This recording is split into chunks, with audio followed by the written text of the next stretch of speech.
और फलों का बादशाह आम मार्केट में आ चुका है, लेकिन आम के नर्ख बहुत ज़्यादा है, इसीलिए आम की खरीदो फरोख्त बहुत ज़्यादा नहीं है। ब्यूरो हेड सखर शाहिद अली मौजूद हैं इस वक्त फ्रूट मार्केट में, जहां आम फरोख्त हो रहे हैं। उनसे मजीद इस बारे में जानेंगे। जी शाहिद, बताएगा क्या सूरत हाल है इस मंडी में?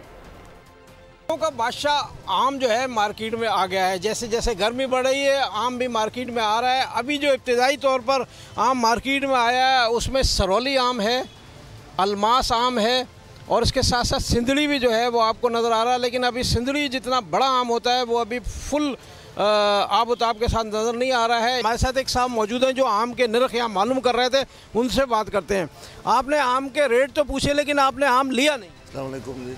रेट पूछे जी 400 रुपये किलो है, जो हमारी पहुंच से बहुत ज़्यादा महंगा है। तो मैं सोच रहा हूं, मैं लेने ही आम आया था वैसे, तो 1 किलो लें, 400 रुपये किलो लें, घर में आम जाए पता ही नहीं पड़े आम आया है कि नहीं आया। बहुत शुक्रिया आपका तफसीलात के लिए। सब्सक्राइब करें और बेल दबाएं ताकि कोई खबर रह न जाए।